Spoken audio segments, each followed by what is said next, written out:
The first stretch is for your psoas, the most notorious of the hip flexors. And Isa is going to demonstrate this by putting her right knee on the mat, keeping her hips squared to the front, putting her left foot far enough in front that the knee stays behind the toe even when she moves forward. Big breath in, and on the exhale, she's going to engage her butt muscle and go forward. 1, 2. Let's flip her foot here. And again.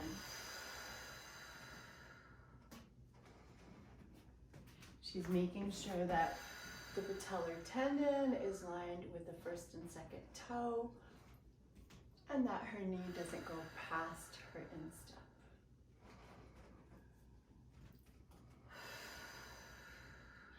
Eight.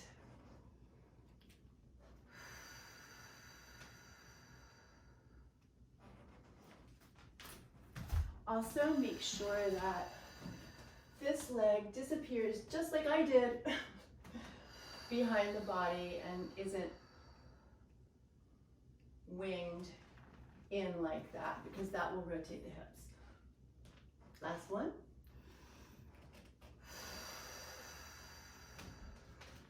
And the other side.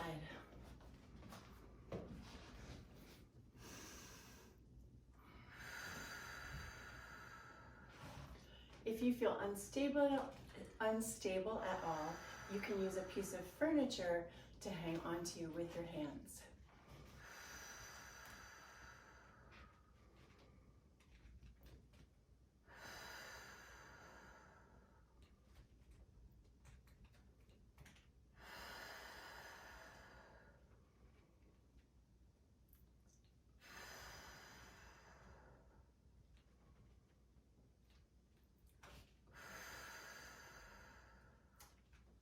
And from here, so for this active isolated stretch, she's using her butt to engage and take her torso forward. Now she's going to do pretty much the same thing, but on her elbows and her knees.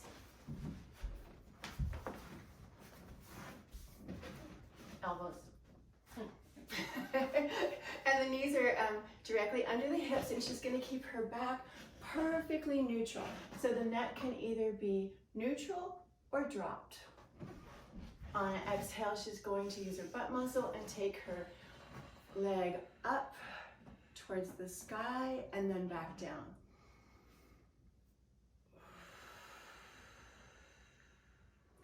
If this closes up too much, you won't be able to go as far as you would like to. And she can go up beyond a 180, but you just want to be really true to what your body can handle on any particular day. Her hips are stone still. This is very important. Her knee is also not winging out. She's in railroad tracks this way. 8 times as well? Yes.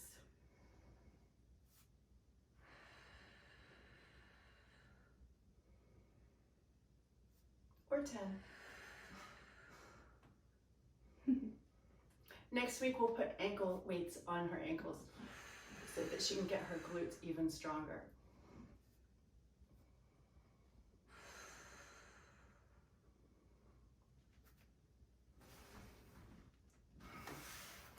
Just other side. Okay.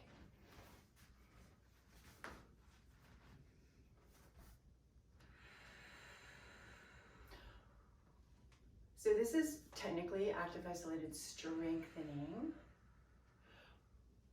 But the glutes being strong helps everything, as well as helps to lock in the range of motion for the hip flexors.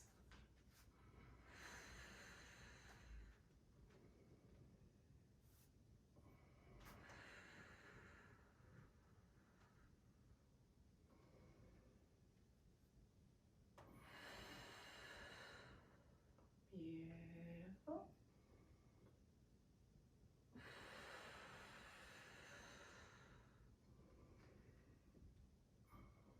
I highly suggest that you be sideways to a mirror when you first do these. And And don't always have one particular side towards the mirror. Switch it off.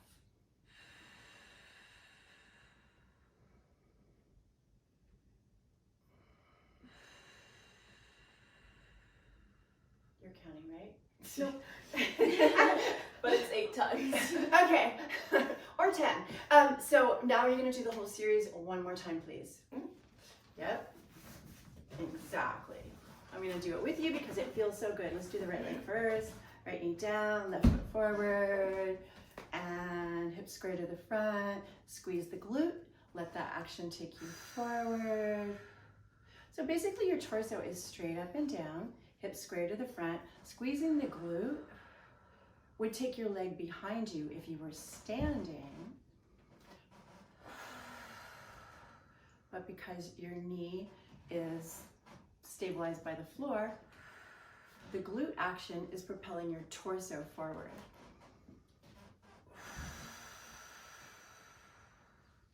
I think 2 more. Thank you.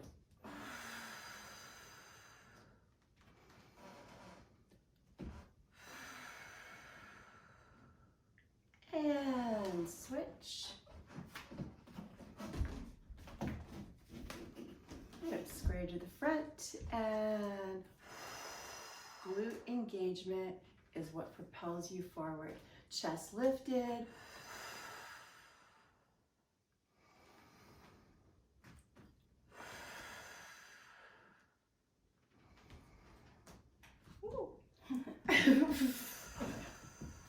And so if you need extra stability, you're going to simply put a chair there. Or actually, you know what? I prefer the chair on the opposite side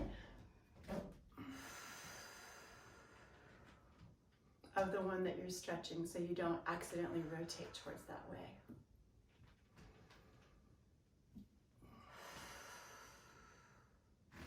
We'll say that's 8. Okay. And then back to the elbows and knees position. All you. Neutral spine, abs lifted.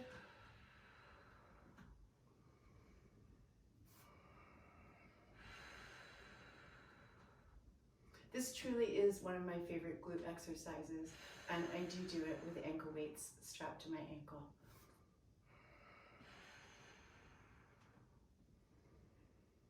What happens when you switch back and forth between these two movements is you get more range of motion, then you get more strength into the range of motion. Feel free to do 3 sets. But today we're doing 2.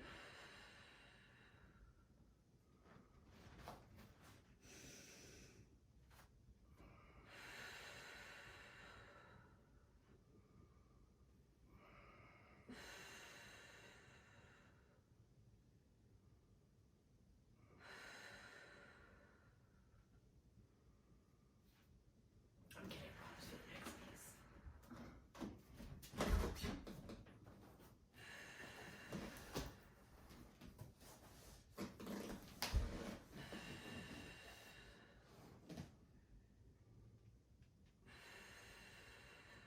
Make sure that knee is not weighing out to the side. If you think about drawing both your legs towards the midline, for a lot of this, it'll be super helpful. You done with that? Yes. Okay, so now we're going to do quad stretching. So this is for your head, my dear. On your side, face the camera. Do you do pelvic tilt first? No. Or no. Okay. No, on your side, face the camera. Right. I know, you're used to being the director. Okay, so this is for the bottom leg. You know what to do with that. Mm-hmm.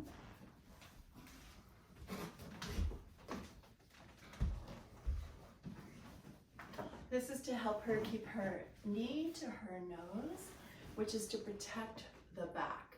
And so I think you'll remember that what we do for here is we take the loop around the ankle and we feed both ends through the loop. Yep. And make sure the heel is lined up with the sit bone at all times. Also, the knee doesn't wing up. So it's an inhale, the leg comes in. Exhale, using the butt muscle to bring the leg back in this direction. Good. Inhale in. Excuse her feet.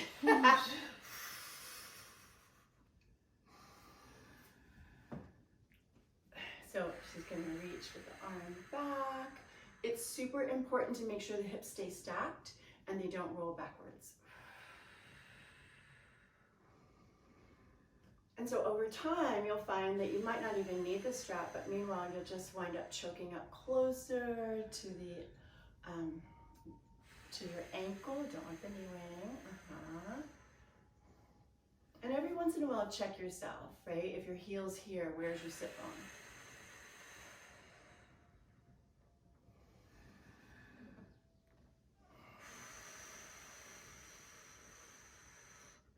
And so when you feel like you're getting that, then go ahead and drop the knee closer to the mat or the table. 1, 2.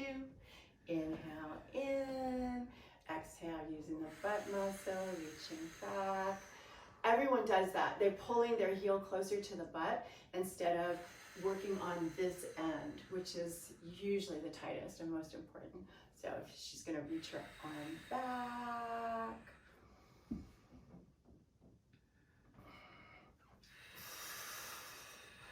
Funny, your knee is now parallel to the floor again. Funny how that happens. Down.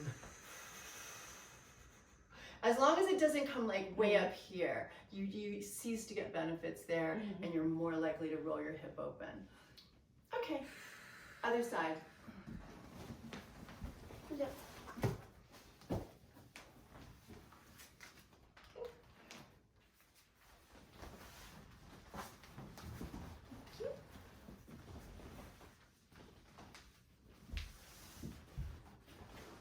Got your ankle. Slip through.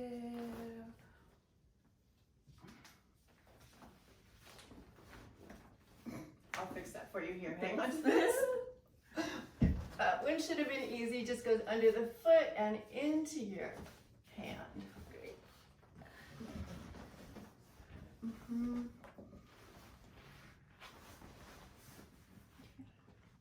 So keeping the thigh parallel to the floor, using the butt muscle, reach the knee back to me. On an exhale. Good.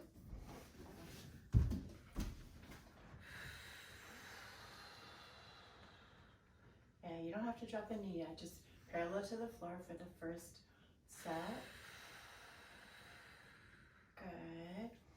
And so the trajectory of the arm, pulling back here. I bet you can choke down a little bit.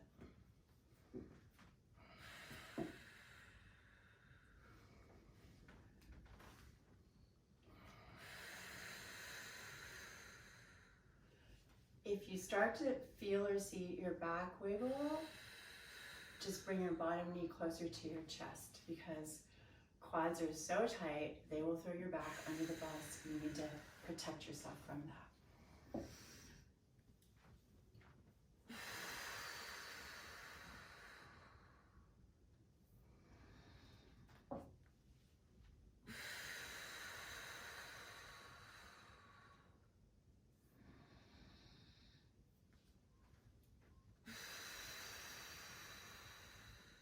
Great, when you've done 8 of those, then you drop the knee down closer to the mat.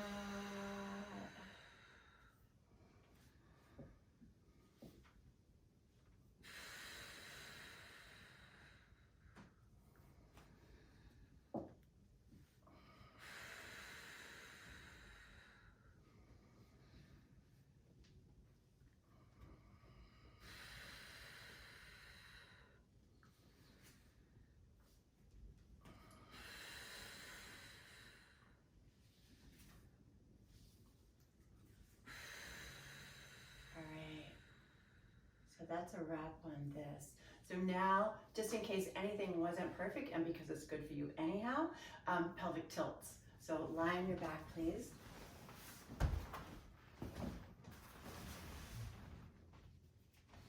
I'm all tied up. Feel like a mermaid in the net. That one all crooked. Yeah, there you go. think these are too bright to be in the shot. So it's normal when we inhale for our backs to arch a little bit. Feel free to exaggerate that or not, as suits you. She's going to take a big breath in, and then from the pubic bone on up, she's going to engage and tilt and smush her low back to the floor using just her abs, not her butt. I wasn't quick enough on that one. And on the exhale, she's going to hold for 5, 4, 3, 2, 1. And then inhale, release, and exhale using these.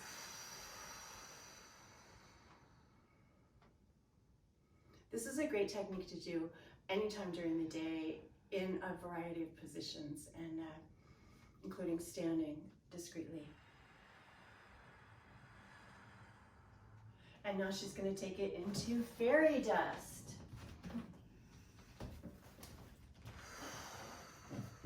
Wait. Cut. Yeah, head goes opposite of the knees. Big breath in, and on the exhale, her knees go one way, her head goes the other way. This is the up palm, and that's the down palm. She inhales, comes back to the center, and exhale and switch. So this particular movement isn't exactly a stretch, it's a release, but it uses a lot of the same principles.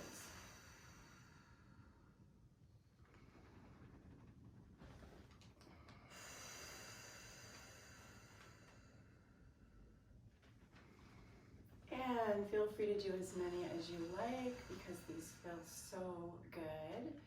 I think eventually you'll find that fairy dust and pelvic tilts are one of the get out of dodge sequences if you have a flare up. So now she's going to go on all fours for cat-cow. And I like to have the hands on a firm surface. So we're going to get rid of the mat underneath her hands, but keep her knees padded because knees like that.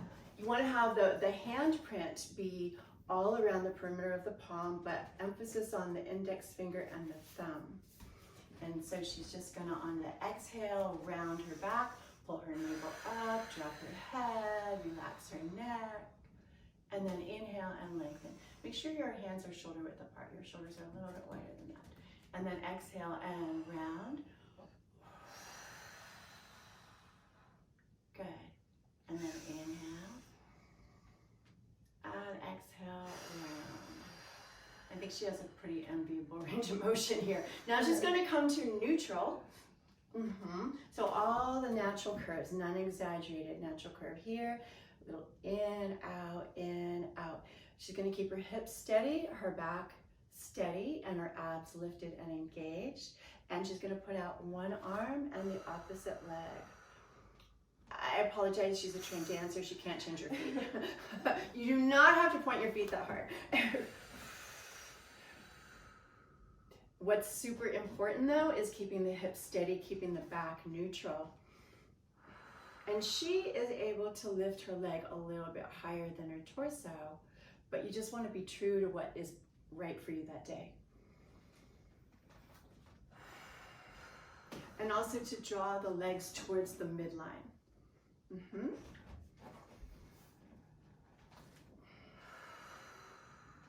So I think the inner thigh goes, if there was a line down the middle of your mat, your legs are being encouraged to go that way. Good, and after you've done as many of those as you would, one more set, as you would like to do, you're gonna do another round of cat-cow, just because it's so invigorating and soothing to your spine.